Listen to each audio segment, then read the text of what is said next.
Second world war, जिसे हम हिंदी में द्वितीय विश्व युद्ध के नाम से जानते हैं।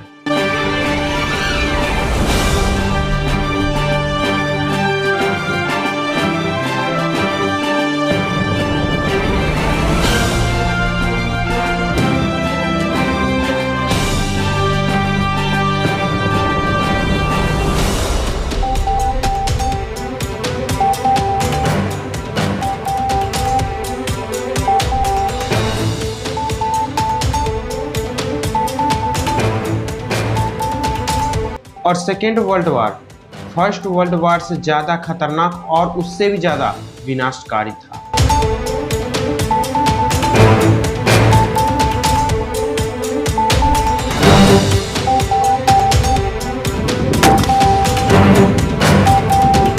इसमें सोल्जर्स की मौत कम और सिविल सिटीजन्स की मौत ज़्यादा हुई है।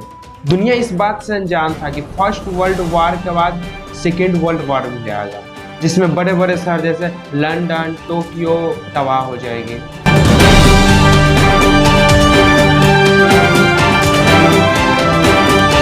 तो चलिए इस वीडियो में हम वर्ल्ड वॉर 2 को समझते हैं। फर्स्ट वर्ल्ड वॉर खत्म होने के बाद एक ट्रीटी को साइन किया गया, जिस ट्रीटी के आर्टिकल 231 में लिखा था कि फर्स्ट वर्ल्ड वॉर में जो भी नुकसान हुआ है उस नुकसान का भरपाई जर्मनी करेगा। ब्रिटिश और फ्रांस भी यही चाहते हैं कि ये जितने भी फर्स्ट वॉर में नुकसान हुआ है उसका बिल जर्मन पे फटे। जर्मन को $33 बिलियन की भरपाई करने को कहा गया। आप सोच सकते हैं कि जर्मन को इतना ज़्यादा अमाउंट देने में लगभग 100 साल लग गई थी। उन्होंने लास्ट पेमेंट 2010 में किया था। फर्स्ट वर्ल्ड वॉर के बाद उस टाइम जर्मनी में इकोनॉमिक साफ खत्म हो गई थी। वहाँ पे अनएम्प्लॉयमेंट बढ़ने लगी थी, लोग बेरोजगार हो रहे थे, सड़क पे उतर रहे थे। उसके बाद वहाँ पे एक व्यक्ति की एंट्री होती है, एडल्फ हिटलर। एडल्फ हिटलर के अंदर साम दाम दंड भेद सारे गुण थे। हिटलर अपनी भाषण के बदौलत वह जर्मनी में एक पॉपुलैरिटी को क्रिएट कर रखा था। वैसे हम हिटलर के ऊपर एक प्रॉपर वीडियो लाएंगे जिसमें हिटलर क्या किया क्या नहीं किया, उसने जितना भी गुल खिलाया मैं सारे उस वीडियो में कवर कर दूंगा। फिलहाल अभी चलते हैं सेकेंड वर्ल्ड वॉर की तरफ। साल 1929 से 1933 तक जर्मनी में बेरोजगार बढ़ जाती है और 6 मिलियन से ज़्यादा लोग अनएम्प्लॉयमेंट हो जाते हैं। वहाँ पे बहुत बड़ी महामारी आ जाती है, लोग बच्चे भूखे मर रहे होते हैं और कितनी फैमिली तो रोड पे उतर आती है, कितने लोग बेघर हो जाते हैं। तब 1933 में हिटलर खुद को जर्मनी का डिक्टेटर मांग लेता है, बल्कि एक तरीका से बोले तो जर्मनी को अपने अंडर में कर लेता है। जब हिटलर के कंट्रोल में जर्मनी आ जाता है तो वह जर्मन एम्पायर खड़ा करने का सपने को देखता है और उसे नाम देता है जर्मन रिच। जर्मन एम्पायर खड़ा करने के लिए हिटलर अपनी सेना को तैयार करता है, प्रॉपर तरीका से ट्रेनिंग देती है, प्रॉपर तरीका से इक्विपमेंट प्रोवाइड करती है और यह सेना को तैयार कर लेता है। साल 1938 में जब सेना तैयार हो जाती है तब उसकी नज़र ऑस्ट्रेलिया पे पड़ता है और वह ऑस्ट्रेलिया को अपने अधीन करना चाहता है।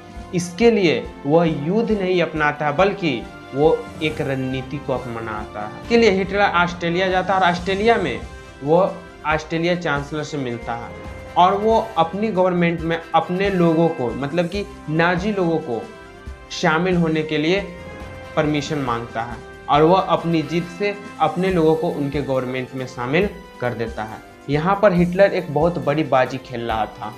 अपने लोगों को ऑस्ट्रेलिया गवर्नमेंट में शामिल करने का मतलब है जैसे ही थे नाजी लोग गवर्नमेंट सेक्टर को हैंडल करना शुरू करते हैं, वैसे उनका सोर्स बहुत बड़ा हो जाती है और इस तरीक़ा से बहुत कम समय में ऑस्ट्रेलिया हिटलर की गिरफ्त में आ जाता है। यहाँ पर एक सर्वे भी की जाती है जिसमें ऑस्ट्रेलिया को इंडिपेंडेंट रहना है या फिर जर्मनी के साथ मिलकर के रहना है, यह तय करना रहता है। लेकिन यहाँ पे पार्लियामेंट में सारे नाजी होने के कारण वह सर्वे टूट जाता है और सारे लोग जर्मनी में मिल जाते हैं। यानी कि यहाँ पे ऑस्ट्रेलिया अब जर्मनी में आ गया था। अब हिटलर ऑस्ट्रेलिया पे कब्जा कर चुका था और इस तरीक़े से बिना युद्ध के यह ऑस्ट्रेलिया को अपने अधीन कर लेता है।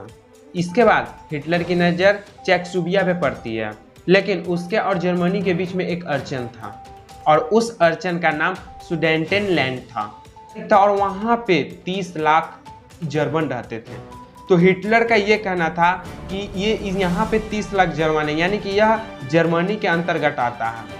यहाँ के जो पीएम रहते हैं वो लड़ाई झगड़ा नहीं चाहते हैं, वो बोलते हैं कि ठीक है इससे अगर तुम रख सकते हो तो रख लो, लेकिन उससे एक एग्रीमेंट कराई जाती है कि वो कभी भी उस देश पे हमला नहीं करेगा। एक पल के लिए हिटलर मान लेता है, लेकिन फिर मार्च 1939 में हिटलर चेकोस्लोवाकिया पे हमला कर देता है और उसे अपने अंडर में ले लेता है। यहाँ पर भी अब हिटलर का राज, बोले तो नाजी का राज चलने वाला है। इसके बाद हिटलर की नज़र अब पोलैंड की तरफ पड़ती है और यहाँ पर वह 1 सितंबर 1939 को हमला कर देता है। यह देख करके सारे देश घबरा जाते हैं। वो बोलते हैं कि हिटलर एक के बाद एक देश को अपने अंडर में कर रहा है। Britain, New Zealand, south Africa, Canada और ऑस्ट्रेलिया सारे देश वॉर डिक्लेयर कर देते हैं। वो बोलते हैं कि अगर हिटलर नहीं रुका तो वो सारे मिलकर के जर्मन पे हमला कर देंगे। लेकिन यहाँ पर कोई भी पोलैंड को सपोर्ट नहीं किया, केवल वॉर डिक्लेयर किया गया, लेकिन पोलैंड को कोई सपोर्ट नहीं किया।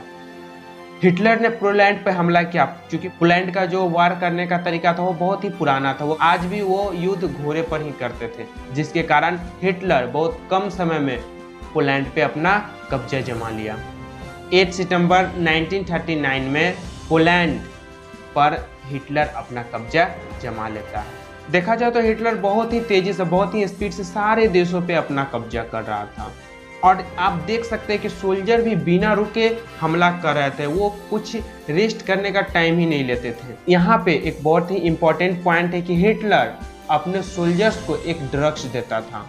उस ड्रग्स का नाम पेरिविटेन था, जिसे हम लोग अभी क्रिस्टल मेथ के नाम से जानते हैं। इस ड्रग्स को लेने के बाद व्यक्ति के अंदर एक अजीब सा एनर्जी आ जाती थी। उसे भूख प्यास बहुत कम लगती थी, उसे नींद नहीं आती थी और वो हमेशा एनर्जेटिक रहता था, मतलब कि किसी भी काम करने के लिए वो प्रस्तुत रहता था। और इसी ड्रग्स को देने से वहाँ के सोल्जर्स अपनी दर्द, अपनी भूख, अपनी प्यास को मिटा करके केवल लड़ने पे भिड़ जाते हैं। और चूँकि अदर देश नाइट में जो सोल्जर्स होते हैं वो आराम करते हैं, लेकिन जर्मनी के सोल्जर्स 24 आवर युद्ध ही करते हैं, जिसके कारण बहुत कम टाइम में वो उस देश को अपने अधीन कर लेते हैं। चूँकि यह एक शॉर्ट टाइम के लिए सही था, लेकिन ड्रग्स लेना लॉन्ग टाइम के लिए बहुत खराब था, क्योंकि इसके साइड इफेक्ट भी हो सकते हैं। इसके बाद अब हिटलर की नज़र नॉर्वे और डेनमार्क पे पड़ी और अब वो वहाँ पे हमला करने का सोच लेता है। 9 अप्रैल 1914 में उस जगह पे वायु सेना द्वारा हमला करके वहाँ पे हिटलर कब्जा कर लेता है। अब हिटलर 10 मई 1914 को नेदरलैंड, बेल्जियम, फ्रांस, लुक्स के खिलाफ हमला कर देता है। 1000 से ज़्यादा फाइटर्स प्लेन और 30 लाख से ज़्यादा सोल्जर्स था। यहाँ पे लगभग 10,000 के आसपास टैंक रहे होंगे और इस हमला को द बैटल ऑफ फ्रांस कहते हैं। वहाँ के ब्रिटिश और फ्रेंच आर्मी लोग डंकी की ओर भाग जाते हैं। डंकी का एक अजब ही किस्सा था, वो भी द्वितीय विश्व युद्ध का एक अहम हिस्सा रहा है और डंकी पर भी जंग जारी रहता है। 22 जून 1914 को फ्रांस हिटलर के सामने सरेंडर कर देता है और जुलाई 1940 में हिटलर जर्मनी के आसपास देश थे वो सारे देश पे अपना कब्जा कर लेता है। अब इस टाइम वहाँ पे 3 बड़े देश बचे थे। फर्स्ट जर्मन, दूसरा ब्रिटेन, तीसरा सोवियत। क्योंकि हिटलर को सोवियत के साथ एक एग्रीमेंट था, जिसके कारण हिटलर को सोवियत से किसी भी प्रकार का कोई डर नहीं था, लेकिन सोवियत को हिटलर पे भरोसा नहीं था। यहाँ पे ब्रिटेन बच गया। अब हिटलर की नज़र ब्रिटेन पे जाती है। अब वो वहाँ पे हमला करने के लिए रेडी हो जाता है, लेकिन यहाँ पे दिक्कत ये थी कि ब्रिटेन में जाने के लिए बाय वाटर था। वाटर वे के थ्रू लड़ना बहुत ही इम्पॉसिबल। मन से ज़्यादा ब्रिटेन के पास जहाज़ था और यहाँ पे बाय वाटर हमला करते जर्मन तो ब्रिटिश जर्मन को पछाड़ देते। 10 जुलाई 1914 को हिटलर ब्रिटेन पे बाय एयर हमला करवाता और वहाँ पे सबसे पहले मशीन्स, फैक्ट्रीज और कुछ ऐसे जगह को तबाह कर देता ताकि इनको हथियार का या फिर बम का सोर्स न मिल सके। 24 अगस्त 1914 में जर्मनी जहाज गलती से एक बम को लंदन पे गिरा देता है और लंदन की स्थिति तबाह हो जाती है और वहाँ पे बहुत से सिविलियन मारे जाते हैं। फिर ब्रिटिश सरकार देखता है कि यह कैसी लड़ाई है, जर्मन सिटी पे हमला कर रहा है तो हम भी जर्मन के सिटी पे हमला करेंगे, और ब्रिटिश भी बर्लिन पे हमला करता है और वहाँ भी बहुत से क्षति होते हैं। हिटलर चूंकि इस बात से अनजान था कि एक बम गलती से लंदन में गिरा, लेकिन फिर जब हिटलर देखा कि वो हमारे सिटीज़ की ओर हमला कर रहा है तो हिटलर ने 1000 फाइटर प्लेन्स को आदेश दिया कि वह लंदन सिटी को तबाह करके आए। ब्रिटेन एयरक्राफ्ट के कैप्टन को मोटिवेट किया गया, जिसके कारण वो कम संख्या होने के बावजूद भी जर्मन जहाज को लौटाने पे मजबूर कर दिए। वो सोवियत की ओर डालता है, वो ये सोचता है अगर सोवियत को अपने अधीन कर ले तो हमारा एक बहुत बड़ा, मेरा देश एक सुपर पावर बन जाएगा, ब्रिटेन पे हमला करेंगे। 22 जून 1941 को जर्मन सोवियत पे हमला बोल देता है। मैं यहाँ पर आपको एक बात बताना चाहता हूँ कि फर्स्ट वर्ल्ड वॉर में हम लोगों ने सेंट्रल पावर और अलाइड पावर के बारे में जाना था, जिसमें अलाइड पावर की जीत हुई थी और सेंट्रल पावर की हार हुई थी। वहाँ से सेंट्रल पावर टूट जाती है। उसके बाद जब द्वितीय विश्व युद्ध होती है तो इसमें अलाइड पावर और एक्सिस पावर के बीच होती है। अलाइड पावर में कौन कौन देश आ गया? UK, France, USA, Poland, etc. और एक्सिस में कौन आ गया? जर्मनी, इटली और जापान। यहाँ पे सोवियत अपने देश को बचाने के लिए यूके से मिल जाता है और वो भी अलाइड पावर का हिस्सा बन जाता है। यहाँ पे कहानी में ट्विस्ट तो तब आती है जब दिसंबर 1941 में जापान अचानक अमेरिका पे हमला कर देता है। 2300 से ज़्यादा अमेरिकन मारे जाते हैं। आपने एक बात गौर किया होगा, फर्स्ट विश्व युद्ध में भी अमेरिका की एंट्री बीच में होती है। कब? जब अमेरिका के लोगों को मारा जाता है। और वर्ल्ड वार 2 में भी जब अमेरिका के लोगों को मारा गया तब वो युद्ध में हिस्सा लिया। और यहाँ पे देखा जाए कि जब भी अमेरिका की एंट्री हुई है तब पासा पलट जाता है। यहाँ पे अमेरिका भी द्वितीय विश्व युद्ध में उतर जाता है और यह अलाइड पावर को ज्वाइन कर लेता है। और अब यहाँ पे अमेरिका जापान पे हमला बोलता है और यहाँ पे अलायंस की कॉन्फिडेंस बढ़ जाती है और यहाँ पे हिटलर अब चारों तरफ से घिर चुका था। 6 जून 1944 जिसे डी डे बोले तो डेथ डे के नाम से जाना जाता है। इस दिन ब्रिटिश आर्मी दुश्मन के खिलाफ जंग लड़ने के लिए तैयार था और यह दिन हिटलर के लिए बहुत ही खराब दिन था। उस दिन सोवियत में लगभग 600 किलोमीटर जर्मन ने अपना कब्जा जमाया था। जैसे ही ब्रिटिश ने जर्मन पे हमला बोल दिया दूसरी तरफ से, तो हिटलर को सोवियत से सेना को वापस लाना पड़ा और उसे ब्रिटिश से लड़ने के लिए भिड़ा दिया गया। लेकिन जैसे ही सेना सोवियत से लौटती है वैसे ही सोवियत अपने 600 किलोमीटर की ज़मीन पे कब्जा कर लेता है और फिर सोवियत अपने बॉर्डर तक पहुंच जाता है। यहाँ पे जर्मनी सारे देशों के घेरे में आ चुका था। धीरे धीरे करके अलाइड पावर छोटे छोटे देश जहाँ पे हिटलर ने कब्जा किया था वहाँ पे उस देश को हेल्प करके और वहाँ से नाजी को बाहर निकाल कर फेंक दिया गया। जैसे कि हमारा ब्रिटिश भले ही अपना राज करता था लेकिन इंडियंस को ब्रिटिश से परेशानी थी, तो हम क्या चाहते थे कि कोई भी देश हमारा साथ दे और यहाँ से हम ब्रिटिश को बाहर निकाल दे।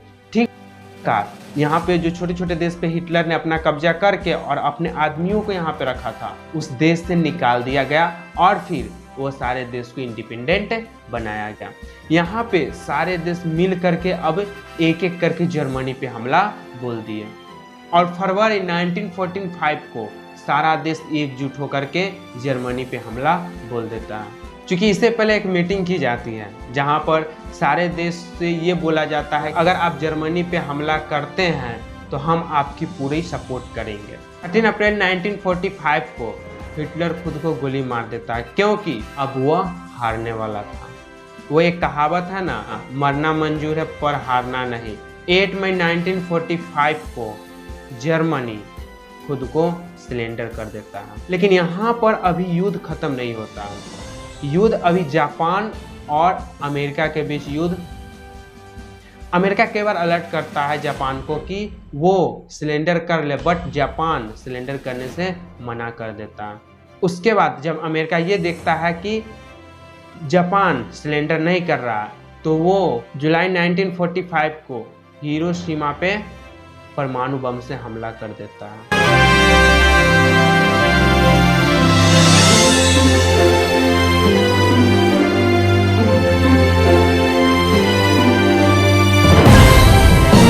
और फिर नागासाकी पे, क्योंकि परमाणु बम और नागासाकी और हिरोशिमा, इसके लिए मैं अलग से वीडियो बना दूंगा। फिलहाल अभी वर्ल्ड वॉर 2 में चलते हैं। जब हिरोशिमा और नागासाकी पे परमाणु हमला होता है, उसके बाद जापान भी सरेंडर कर देता है। 15 अगस्त 1945 को वर्ल्ड वॉर 2 खत्म हो जाती है।